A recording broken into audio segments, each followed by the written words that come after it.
네, 매주 수요일 놓치면 안 될 글로벌 이슈들을 저격하는 시간입니다. 글로벌 스나이퍼, 이 닉네임이 참 잘 어울리는 분을 모셨는데요. GFM 투자연구소 이진우 소장입니다. 소장님 어서 오세요. 네, 안녕하세요. 네, 저희 할 이야기가 참 많아요. 트럼프 네. 대통령이 소장님이 수요일에 저희 방송 출연하시는 걸 아는지 요즘 그렇게 화요일에 뭘 얘기를 많이 하더라고요. 일단 저희 오늘 굵직한 이벤트가 산적했고 요동치는 증시, 전략은 이렇게 거창하게 이 네임을 뽑아봤습니다. 사실 질문들은 정해져 있습니다. 시장이 제일 궁금한 거죠. 4월 27일 남북 정상회담이 있었습니다. 네. 그리고 주가 상승, 원화 강세 이런 전망이 많았는데 사실 지금 그 전망은 명함도 못 내밀 상황인 것 같아요. 현재 분위기 왜 이렇게 됐는지, 왜 이렇게 신흥국은 달러 강세에 힘들어해야 되는지 궁금해요. 네. 그렇죠. 지금 사실 이제 채 2주가 아직 안 됐죠. 지난 4월 27일 날. 네. 그때는 뭐랄까요. 남북 정상회담 그 중계하는 그 화면들을 보면서 우리 국민들 굉장히 벅차하는 네. 그런 하루였고요. 그날 당일 그리고 그 다음날 월요일까지도 우리 시장 또 이렇게 좋게 반응을 했습니다만 이게 그것만으로 가기에는 너무 안 도와줍니다. 오늘 저도 단도직입적으로 말씀드릴게요. 네. 왜 이렇게 시장이 힘든가 말이죠. 특히 어제 같은 경우는 우리 사람으로 비유하자면은 참 이렇게 운동 부족에 아니면 체력도 허약한 저질 체력. 네. 참 하체 부실하다는 느낌이 들었죠. 오후 들어서 갑자기 코스피 코스닥 할 것 없이 사소한 소문에 이른바 찌라시에 흔들리는 그런 증시. 누가 이 무릎 뒤에를 한 대 톡 쳤는데 그냥 자빠진 격이죠. 자빠지는 격이죠. 네. 예. 반갑다고 뒤통수 한 대 때려도 이거 뇌진탕 걸릴 판이에요. 자, 국제적으로 이렇게 한번 보시죠. 이 그림 한번 먼저 보여드립니다. 네. 두 개가 올라가고 있는데 안 좋은 그림입니다. 첫 번째는 미국채 10년물 수익률인데요. 자, 이른바 금리입니다. 두 가지 가격, 이제 돈의 가격, 금리. 돈이 귀해지는 거죠. 이렇게 우리가 해석하시고, 리버도 마찬가지고요. 네. 그런 식이고, 우리한테는 좀 익숙치 않은 리버와 오버나잇 인덱스 사이에 스프레드가 벌어지네. 이런 얘기들도 굉장히 이제, 미국 월가에 발행하는 그게는 많은데, 자, 지금 이게 상당히 제법 오래 온 것 같습니다만, 이게 아직까지도 안 밀릴 것 같다는 얘기고요. 네. 이게 또 올라갈 만한 또 여건이 또 하나 생겼잖아요. 유가가 또 오를 듯한 분위기죠. 그리고 지금 이게 소위 말하는 월가에서 내가 채권 쪽은 내가 좀 잘 안다 하는 사람들 중에 이른바 신채권왕 제프리 군드라크 같은 경우에 3%를 넘어서서 3.22, 그 다음에 3.5 이 정도인데 어제는 월가의 보스라 할 만한 JP 모건의 CEO 제이미 다이먼 입에서 4% 얘기가 나왔습니다. 네. 이거는 4%가 가는 것 같다가 우려한다라고 봐야 되는데 말은 레토릭은 그렇습니다만 이렇게 해석하셔야 돼요. 월가에서 사인 나왔다. 4% 갔으면 좋겠다는 거예요. 그렇게 해석해 주는 게 맞습니다. 그게 월가의 금융기관들, 특히 IB들 이런 쪽으로서는 그게 또 기회가 될지는 모르겠습니다만 다른 데가 죽어야 누군가가 버는 거예요. 이 냉혹한 시장입니다. 너도 벌고 나도 벌자. 선진국도 벌고 이머징도 벌자. 미국도 벌고 한국도 벌고 일본도 벌고 북한도 벌자. 그런 게임 없습니다. 세상에. 네. 또 하나 올라가는 게 있습니다. 달러예요. 이 달러가 강해집니다. 일간 차트입니다. 작년 1월부터 작년 초부터 해서 참 달러 약세였죠. 그리고 이 기간 동안에 엄청난 전 세계적으로 약달러에 배팅한 포지션들이 굉장히 구축되어 있었던 상황인데요. 말 그대로 약달러 버블 얘기였죠. 약달러 버블이었죠. 그리고 달러에 대한 비관론 이런 것들이 이제 득세했던 시절인데 우선 기술적으로는 5, 20, 60, 5, 20, 60, 120, 251선 이 빨갛게 좀 굵게 칠한 게 251선이면은 소위 말하는 거래일 기준으로 1년 평균치입니다.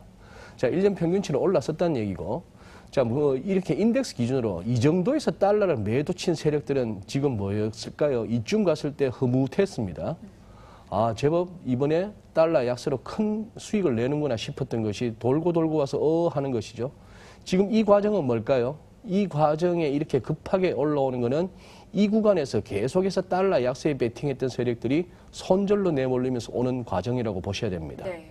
그렇다면 지금 이 위에 아직까지 단가상으로 여유가 있는 달러 매도 세력들은 어떤 생각을 할까 하면은 조금 먹고라도 나와야 되나? 아니면 그렇게 하다가 또 어느 순간 자신들이 약간이나마 차익 실현이 아닌 결국 또 손절 매수로, 즉 손절 차원에서 달러를 사야 하는 상황까지도 갈 수 있는 거죠. 인덱스상으로 94, 뭐 이런 식의 흐름입니다. 자, 뭐 지금 어느 정도냐? 특히 이머징은 이래요. 블룸버그에서 보면은 지난 1년 동안 말입니다. 네. 아르헨티나 페소 같은 경우에는 환율 자체가 45% 넘게 올랐습니다. 페소화가 급락한 거죠. 페소화 가치가 떨어진 거죠. 네. 터키 리라와도 이런 상황입니다. 뭐 그래서 조금 더 리얼하게 한번 보시면은 인포맥스에 가져온 차트인데 지금 네. 아르헨티나 페소 이런 상황이에요. 얘들 지금 소위 말하는 우리가 옛날에 하던 말로 IMF 지금 가고 있습니다. 네. 뭐 한 200억 달러인가 3억 달러인가 지금 달러 구해야 되는 상황이고 금리가 지금 한 40% 갔나요? 뭐 이런 상황입니다. 우리 97년에 겪었던 그런 상황이 지금 아르헨티나에 벌어지고 있는 그런 국면입니다. 즉 제가 드리고 싶은 말씀, 누차 말씀드렸죠. 연준이 돈줄을 쪼옵니다. 연준이 돈줄을 쪼고 있고 그것은 실제 지금 현실이고요. 요즘 젊은 친구들 하는 말로 실화냐 그러는데 실화예요.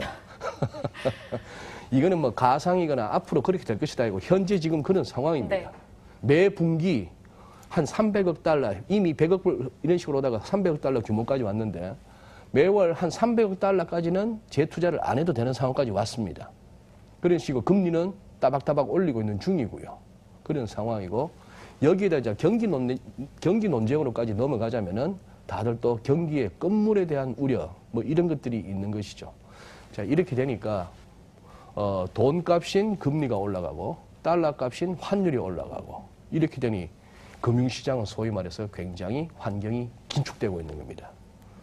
네. 미국의 국채금리 올라가면서 신흥국에서 투자금 이탈하고 말씀하셨다시피 아르헨티나 뭐 페소와 같이 급락 그거 막아보려고 금리를 또 아르헨티나에서 올렸는데도 네. 잡히지도 않습니다. 잡히지도 않아요. 저희도 신흥국에서 평생 살아왔다 보니 또 이런 차트를 보여주시니까 남일 같지 않다라는 생각이 드는데요.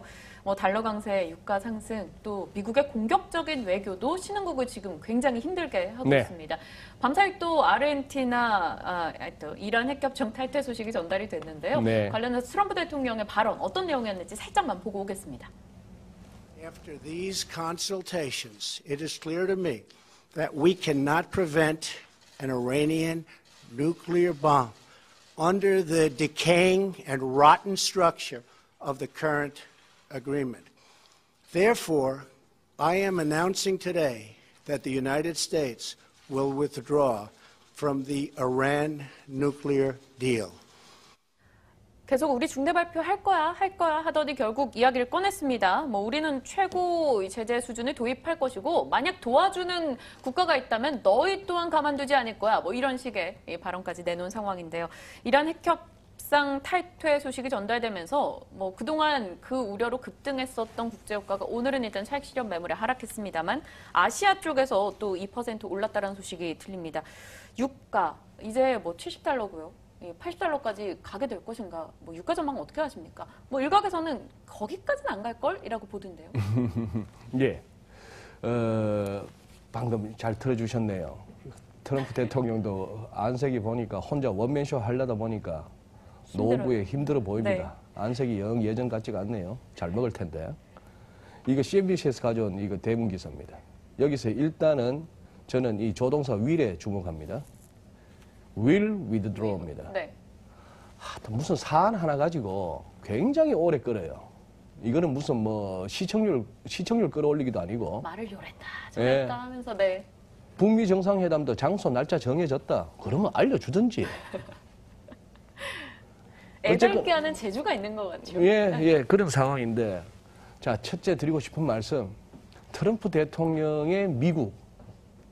우리가 알던 미국하고 좀 다르죠.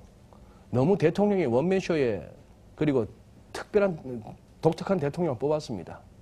막말로 지금 주요국 대사 지금 빈자리가 너무 많아요. 우리 대한민국도 마찬가지지만. 사람들 좀 앉혀놓고 일을 해야죠. 자기가 다 하겠다는 겁니다. 자, 일단 유가 먼저 보시죠. 유가 어제 이 발표가 나오고 나서 순간적으로 밀렸습니다만 지금 아까 소개하신 대로 우리 민영 앵커 말씀하신 대로 지금 미국 장 끝나고 지금 아시아에서도 돌아가고 있죠. 네. 지금 중국에서도 원유 선물 막 돌아갑니다. 위안화 결제하면서 올라가요. 이거는 올라갈 수밖에 없는데 WTI 보시면은 어쨌거나 이렇게 해서 올라가고 있습니다. 지금 딱히 위에 저항 구간이 안 보여요. 저항 구간이 안 보이고 뭔가 어제 상당한 일이 있었다는 걸 느낄 수 있죠. 거리랑 터지는 거 보시고 그런 상황이고요.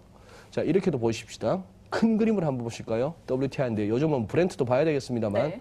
어쨌거나 지금 이 선, 우상향하는 선과 우하향하는 선이 중요합니다. 중요한데 이 선도 깨고 내려왔으면 회복한 다음에 이거 지지 확인하고 이제 돌아가고 있는 중인데요.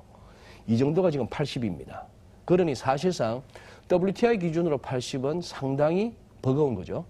버거운 것이고 지금 당장 간다는 거는 말이 안 되는 거고 그거는 시장 굉장히 흔들리는 것이고 자, 뭐 올라는 간다라고 볼 수 있겠는데 여기에 펀더멘털리 봤을 때는 소위 말하는 수요 측면에서 원유 수요가 그렇게 느느냐 그런 증거는 없습니다.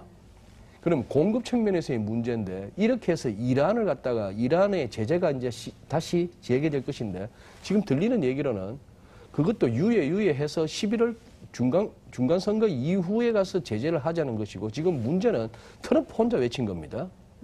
독일, 프랑스, 영국 다 노, 그리고 러시아 노, 유엔도 노, 이건 아니다 하는 것이고 잘했다 하는 데는 이스라엘하고 사우디밖에 없어요. 네.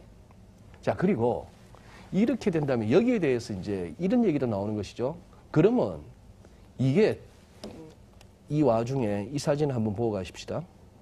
우리 시장이 해외에 아까 말씀드린 그것도 있지만 이것도 마찬가지입니다. 이런 사진들 오늘 우리 신문을 통해서 많이 보셨던 사진이고 네. 이거는 중국의 CCTV 화면 캡처인데요. 자, 이게 이제 중국에서 대놓고 봉추도 그냥 우리 발음으로 봉추도 방망이의 모습이라 이런 뜻인데 다른 근방이 그거란 얘기고 여기서 옛날부터 자주 북한과 중국 정상들끼리 김정일 시대부터 해서 이렇게 자주 모였던 사람입니다. 모였던 장소입니다. 뭐 많은 걸 갖다가 이렇게 좀 떠올리게 하는 사진이죠. 만만치 않게 흘러가는 한반도 정세. 네. 그리고 이제 이번에 유가 관련한 트럼프 대통령이 이것이 뭐냐 하면은 자, 존 볼턴은 바로 그렇습니다. 이건 뭐냐 하면은 대충 넘어가려고 하는 식으로 어영부영 하다가는 안 된다 하는 걸 갖다가 북한에다가 알려준다는 신호였다고 얘기를 하고 저 연설 끝나자마자 트럼프 대통령 뭐라 했냐면 폼페이오 국무장관 지금 1시간 후 정도면은 북한에 도착한다고 얘기했어요. 또 깜짝 놀랐죠. 기자들이 이란 얘기 하려다가 또 북한 쪽으로 쓱 가버렸습니다. 자, 갔는데 우선 북한이 지금 이 사안을 어떻게 볼 것인가 말이죠. 네. 자, 오바마 정부 때 했던 걸 갖다가 국제협약이고 약속인데 그걸 대통령 바뀌었다고 저렇게 헌시장처럼 아니면 몰라라처럼 하는 적이라면은 트럼프하고 예를 들어 비핵화 협상을 한 다음에 트럼프 말고 다른 대통령 되면 이거 바뀔 수도 있네. 뭐 이런 생각도 해볼 수 있는 거고요. 미국이 합의를 안 지킬 수 있다라는 걸 보여준 사례가 될 수도 있죠. 그렇습니다. 네. 아무리 지가 큰형님이고 아무리 지가 힘이 있다 하더라도 이런 식으로 하면 신뢰라는 게 문제가 되는 거예요. 그런 상황이 되는 것이고 그러다 보니 이제 중국 쪽으로 붙는다는 게 우리 눈에 확연하게 보이는 것이죠. 그러다 보니까 우리 정부에서 얘기해왔던 한반도 운전자론도 지금 약간 무색해지는 느낌입니다. 네. 뭐 이런 상황들에까지 가고 있는 중에 자, 폼페이오가 이번에 만약에 돌아오면서 그때 수용소에서 호텔로 옮겼다는 미국인 국적의 그 세 사람의 소위 말하는 납치된 미국인들을 데리고 나오지 못한다면 이 또 분위기 이상해지는 겁니다. 그러니까 이런 등등으로 해서 한번 보시고 그리고 조만간에 이스라엘하고 이란하고 한번 붙을 것인지도 한번 지켜보시죠. 네. 질문 드릴 게 너무나 많은데 시간이 참 허락질 않습니다. 오늘의 촌철살인으로 정리를 해볼까요? 촌철살인. 네. 예. 세 번째 질문까지 한 다음에 해야 되는 촌철살인인데 못하고 가는데 준비한 촌철살인은 빚 없으면 산답니다. 금리 오르는 중이고요. 네. 금융환경은 긴축되고 있습니다. 어제 우리 장 같은 데서 보셨다시피 자, 지금 이제 이래저래 공매도 얘기가 많은데 공매도 없애려면은 시정도 없애는 게 빼야 합니다. 즉 주식을 지금 같은 상황에서는 빚내서 단기적으로 신용거래, 미수거래 위험한 것처럼 빚내서 집 사고 빚내서 뭘 하고 빚내서 투자하는 거 좀 힘듭니다. 네. 조금 그런 걸 염두에 두셔야 될 때입니다. 가만히 앉아 있어도 싸게 사왔던 달러가 또 부채가 돼서 발목을 잡고 있는 비싸지고 요즘인데요. 있어요. 네. 이 빚 없으면 산다 기억하겠습니다. 오늘의 촌철살인이었습니다. GFM 투자연구소 이진우 소장과 함께 해봤네요. 소장님 고맙습니다. 예, 감사합니다.